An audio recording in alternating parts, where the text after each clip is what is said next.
We're seeing even more consequences to our culture from the fact that we have unfortunately elected a thin-skinned fascist and his minions to the presidency. The creator of Veep, a beloved sitcom, this is Armando Iannucci, says that he has been struggling to get funding for his most recent project because it would be critical or satirical towards Trump. And apparently the donors who normally fund that sort of thing, get involved, the investors, I should say, are worried about retribution from the federal government. He spoke at the Creative UK event this week, and he said that the project would be based on Trump's speeches, and he's been warned that he's not going to be able to get funding in the US. Bear in mind, Veep ran for 7 seasons, won a ton of awards, is still in syndication or whatever. Says, I got a lot of, you wouldn't get the money for that at the moment, I'm afraid. So I said, why not? They replied, well, if you want what comes with it, and what would of course come with it is the federal government attacking you, launching investigations, trying to stop your business, doing all that stuff that they have already done to multiple companies and have shown a great hunger to continue to do that. Trump recently said that any critical coverage of him is really illegal. Screw the Constitution. And so who would want to fund a project that could end up getting Trump to tweet about it? Now, he did say that he still expects to be able to fund this project with foreign money. Although again, Trump is willing to change up tariffs based on this sort of thing. So I don't know how successful that will be. But it is a bad sign for America that artists are having to potentially change their projects because they're worried the president's thin skin will result in government action against them for producing like a TV show. And by the way, not that it matters because we don't live in a representative democracy, but if we could jump ahead to graphic 5, people don't actually want the government cracking down on speech that they disagree with. Even 73% of Republicans say that they don't want that. Now that's less than Democrats at 82 and independents at 84. And isn't it funny that the Republicans are more wishy-washy on free speech when they have never shut up about it for the past couple of decades? But they don't like this, and this is unfortunately what we've got. Yaz, what do you think?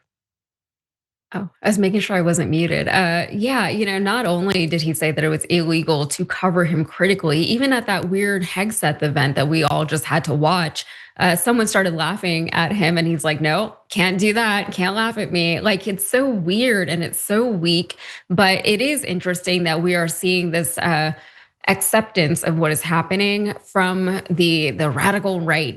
These people who are such big proponents of free speech to the point where they never shut up about free speech, which is kind of ironic in and of itself. But their big complaint against the radical left this whole time was that, we're encouraging cancel culture and that's an infringement on freedom of speech. And the whole time we said, no, that is not what freedom of speech is. Freedom of speech is that the government will not stop you from saying what you want to say. The government will not throw you in jail for saying what you want to say. People cannot like you for saying what you want to say. That is not an infringement on your freedom of speech. People can not want to give you money because of the things that you support and because of the things you say, also not an infringement on your freedom of speech. But they never seem to understand that. And now whenever there is actual threats against freedom of speech from the federal government, from the president's own mouth, that is a real problem, right? The whole issue with Jimmy Kimmel aligned people from both sides of the aisle, even people who were not, overt fans of Jimmy Kimmel, because it was never about Jimmy Kimmel.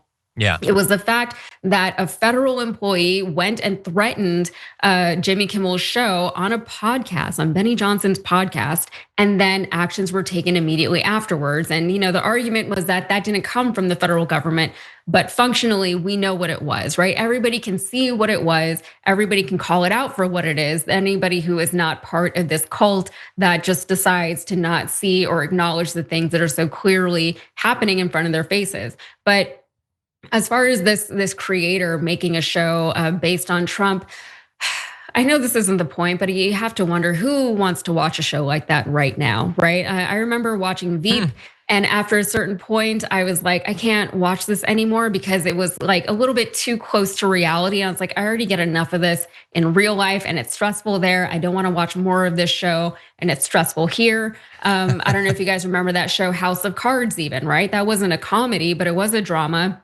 It came out right before the Trump era and it continued on into the Trump era. But a lot of people, including myself, was like, I can't watch this anymore because it's cutting too close to reality. So, and That's it's true. hard because especially people who watch shows like this one, we're already inundated in this stuff, right? We're already consuming so much of this, content, for lack of a better word, about what's going on in the country. And it's like, I am not trying to watch a show right now based on Donald Trump or based on his speeches or anything like that. So just like a side note for this creator, what's his name? Iannucci or something. Yeah. Like Yeah. just maybe that's just my Well, 2 cents. we don't have to watch it, but But ideally he should have projects the should right be to able to make be it. Yes. launched that are Yeah. not, stopped by the government. Yeah. Yeah. But you're totally right about they talk constantly about free speech. They do not mean protections from government suppression of free speech. All Mhm. they mean is they want to use the R word on social media. And not just the R word, some other letters as well. That's literally all that they ever meant. The only thing they wanted a protection from was not violations of free speech, it was criticism. That's it. Also, And John, now, there's again, two to stop N words now, criticism. and you can't use either of them.